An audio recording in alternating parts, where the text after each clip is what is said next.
3.4 करेंगे। इसमें बेसिकली सब एक ही तरह के क्वेश्चन है जिसमें हमें संक्रिया लगाना सीखना है। क्या मेरे भाई, संक्रिया लगाना सीखना है। जैसे कि ध्यान से देखो, एक अवयव होता है ना, ये तुम्हारे पास अवयव है, एक मैट्रिक्स दिया है, ठीक है। इसके अंदर कुछ पद होते हैं, ये तो आपको पता है। अब इधर वाले पद को हम बोलते हैं R1 और ये होता है R2 यानी कि रो, ठीक है।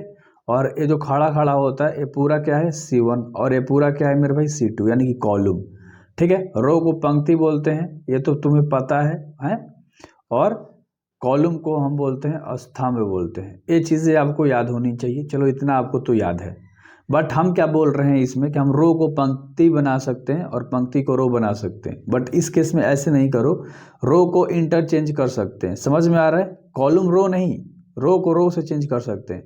यानी कि R2 को हम R1 बना सकते हैं, R1 को हम R2 बना सकते हैं, या R2 को हम लोग R1 बना सकते हैं। मतलब ऊपर नीचे लिख सकते हैं, ऊपर नीचे। उसी तरह से C2 को C1 की जगह पे पूरा ला सकते हैं, इस वाले पूरे को यहाँ ला सकते हैं, या इस वाले पूरे को यहाँ लेके जा सकते हैं। समझना ध्यान से। तो हम इसमें C1 को हम C2 भी बना सकते हैं और C2 को C1 भी बना सकते हैं, क्वेश्चन के अकॉर्डिंग। अभी बस समझो कि चेंज कैसे होता है, चीज़ें समझ में आ गई। ये तो एक तरह का संक्रिया था बदलने वाला, कि हम बदलेंगे कैसे, पंक्ति को स्तंभ को बदलना हो तो चलो सीख लिया आपने कि पंक्ति को भी बदला जा सकता है R1 से R2 में, R2 से R1 में।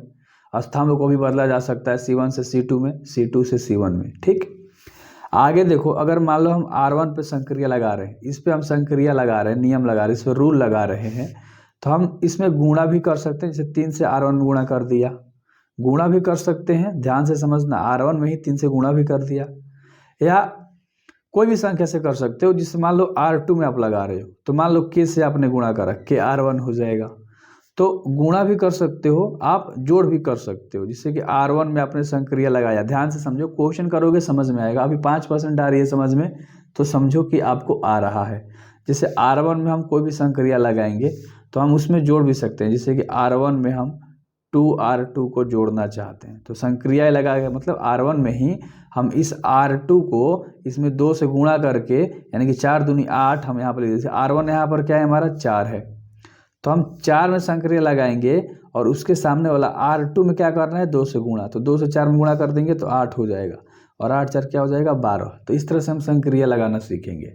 तो आप जोड़ घटाव भी कर सकते हो, ठीक है, गुणा भी कर सकते हो, मैंने बताया, ठीक है। इनफैक्ट भागा भी कर सकते हो इसमें। अगर मान लो R1 में आपको क्या करना है ना, जैसे कि मान लो R1 4 है, तो 1/4 से आप गुणा भी कर सकते हो। 4 से 4 खत्म, तो क्या आ जाएगा, 1 आ जाएगा। इसके 4 की जगह पे क्या आ गया, 1 आ गया। तो इस तरह से सारे संक्रियाएं आप लगाओगे आगे जाके।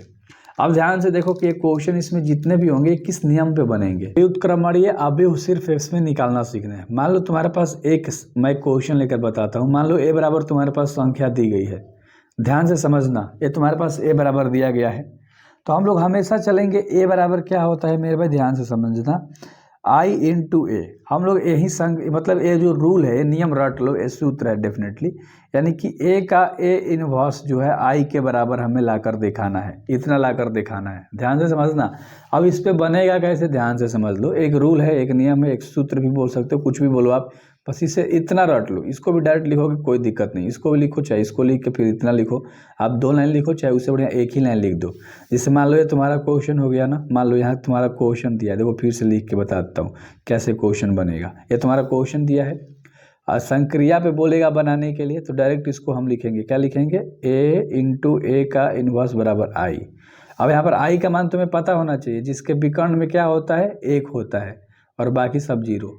यानी कि जिसके विकर्ण में एक पॉइंट से दूसरे कोना तक, एक कोना से दूसरा कोना तक 1 1 होगा, बाकी सब 0 होगा, तो उसको हम बोलते हैं I। क्या बोलते हैं, I, ठीक है। अच्छे से याद रखना मेरे भाई। तो A का मान तुम्हें पता है, क्या दिया है, 4 3 2 और 4, A का मान दिया है।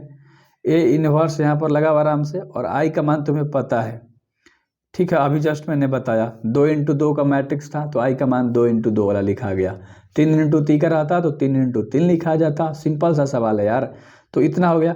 अब इस वाले पूरे चीज़ को संक्रिया लगा लगा के हमें इतना माने I के बराबर लेकर आना है, यानी 1 0 और यहाँ पर 0 और यहाँ पर 0 लेकर आना है। अब ध्यान से समझो कि हम संक्रिया कैसे लगाते हैं। जैसे तुम्हारा R1 है, ये तुम्हारा R1 है, इसको क्या बनाना है, 1 बनाना है। क्या बनाना है मेरे भाई, 1 बनाना है। 4 को 1 बना देना है और इस 4 को 1 बनाना है और इस सब को 0 0 बना देना है। तो समझ में आपको डेफिनेटली आ गया होगा। तो मैं पहला क्वेश्चन लेकर आपको बता ही देता हूँ, ठीक है। पहला क्वेश्चन क्या है लेकर मैं आपको बता ही देता हूँ संक्रिया कैसे लगेगा, उसके बाद आप सारे क्वेश्चंस लगाओगे मेरे साथ। अभी तो इंट्रोडक्शन पार्ट है तो मज़ा आएगा भाई।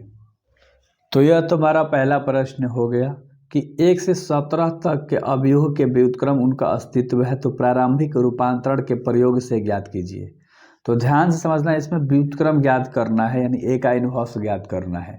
तो मैंने जैसा बताया वैसे ही कैसे करोगे, ए का ए इनवर्स बराबर आई। ध्यान से समझना, इस पे मैंने बोला बनाने के लिए आपको चिन्ह नहीं पारना है, डेफिनेटली समझ में आ गया। ए का मान तुम्हारा प्रश्न में क्या दिया है, 1 -1 2 और 3 दिया है, हमने लिख दिया, ठीक है। ए इनवर्स लिख लो और बराबर में क्या लिखो, आई। आई का मान तुम्हें पता है 1 0 0 1। अब यहाँ ध्यान से समझना, इधर वाले चीज़ को हमें ऐसा बनाना है, बट इधर भी अप्लाई होगा, दोनों तरफ एक ही संक्रिया अप्लाई होगा, यानी कि लगेगा। इधर का कुछ भी बनता जाए, इधर से मतलब नहीं है, ठीक है।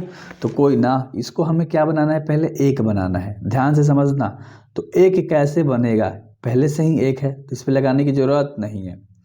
तो हम लोग संक्रिया लगाएंगे इस R2 वाले पे, पूरा R2 है, ये पूरा R1 है, मैंने बताया। R2 पे संक्रिया कैसे लगाएंगे, ध्यान से समझो।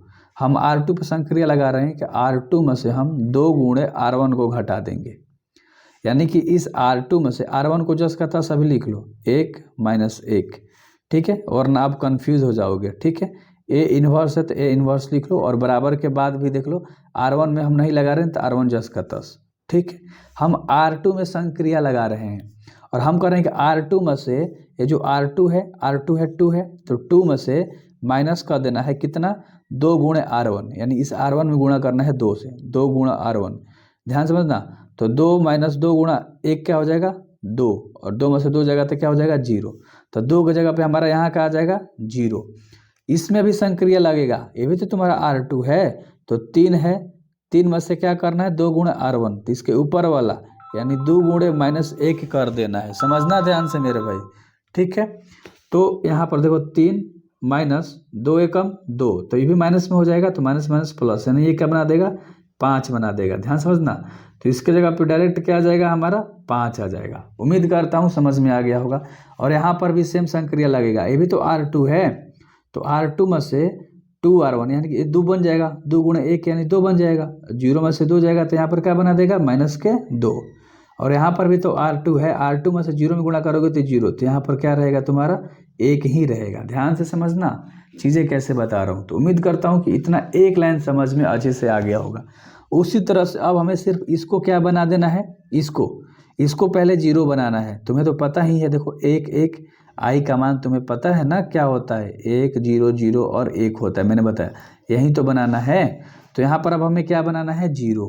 ध्यान से समझना, तो हम R1 में ही लगाएंगे, पूरा R1 है, ये तो 1 बन गया, बट इसे 0 बनाना है, तो हम R1 में फिर से संक्रिया लगाएंगे। ध्यान से समझना, ठीक है, R1 में संक्रिया लगाएंगे। चलो सबसे पहले 5 को बदलते हैं 1 में, तो हम R2 में संक्रिया लगाते हैं। R2 में संक्रिया लगाएंगे, R2 गुणे 1/5, ठीक है। कोई ना, मतलब R2 में 5 से भागा दे दिया, इसे भी कर सकते हो, 1/5 से गुणा भी कर दिया तो खुद ब खुद चेंज होगा। देखो अब R2 में संक्रिया लगा रहे हैं, तो ये R1 से हमें कोई मतलब नहीं है, तो इसको जस का तस लिखेंगे। यहाँ पर देखो R2 में हम कह रहे हैं कि R2 में 1/5 से गुणा करेंगे, ये पूरा R2 है, इसमें 1/5 से गुणा करोगे तो 0 में किसी से भी करते हो तो 0 बन जाएगा। और 5 है, और 5 में 1/5 से गुणा करोगे तो 5 से 5 खत्म, ये क्या बन जाएगा तुम्हारा, 1 बन जाएगा। चलो बहुत बढ़िया, ए का इन्वर्स जस का तस लिख दो बराबर। अब इधर देखो, ऊपर वाला से तो कोई मतलब नहीं है, ऊपर वाले को नहीं ना बदल रहे हैं, नहीं, नीचे वाला को। तब -2 में 1/5 से गुणा करोगे हैं, तो -2 बटा क्या हो जाएगा, 5। तो यहाँ पर तुम क्या लिखोगे, -2/5। और यहाँ पर 1 है, 1 में 1/5 से गुणा कर दोगे तो 1 बटा क्या बन जाएगा, 5। तो यहाँ पर तुम्हारा क्या हो जाएगा, 1/5 हो जाएगा। और इस तरह से इतना हो गया। अब तुम ध्यान से देखो, ध्यान से यहाँ पर देखो, समझ जाओगे। अब सिर्फ इसको हमें 0 बनाना है। क्या करना है, सिर्फ इसको हमें 0 बनाना है। तो हम यहाँ पर क्या कर देंगे, R1 में अप्लाई करेंगे, पूरा R1 है ना, और इसको 0 बनाना है, तो हम R1 में अप्लाई करेंगे मेरे भाई, और R1 में हम R2 को क्या कर देंगे, जोड़ देंगे। ध्यान से समझना, इस R1 में R2 को हम जोड़ देंगे तो प्लस माइनस खत्म, ये जीरो बन जाएगा। समझ में आ गया होगा, बहुत बढ़िया। तो R1 में अप्लाई कर रहे हो, देखो AR1 AR2, तो R1 में अप्लाई करोगे, R2 को जोड़ना है तो जीरो में एक जोड़ दोगे तो एक ही रह जाएगा। चलो ठीक है, और इस माइनस एक है और प्लस एक को जोड़ोगे तो प्लस माइनस खत्म, तो ये क्या बन जाएगा, जीरो।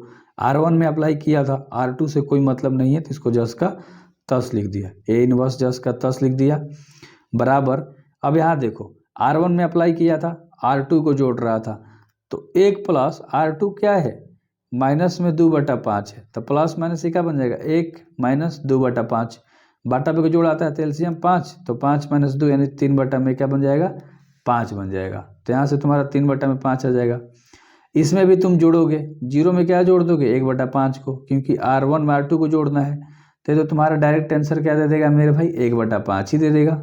ठीक है, तो ये 1/5 हो गया, और नीचे वाला से मतलब नहीं था तो नीचे वाला जस का तस लिख दिया। इस तरह से एक क्वेश्चन बहुत आराम से समझा रहा हूँ। तो ये तो पूरा 0 0 हो गया, यानी कि ए इनवर्स, ये पूरा आई का मान बन गया, आई का मान बन गया ना, और ए इनवर्स, और बराबर में क्या जो था उसको लिख दो, 3/5, 1/5, माइनस 2/5 और 1/5, और ए इनवर्स बराबर यही तो निकालना था, और तुम्हारा क्या हो गया, आंसर हो गया।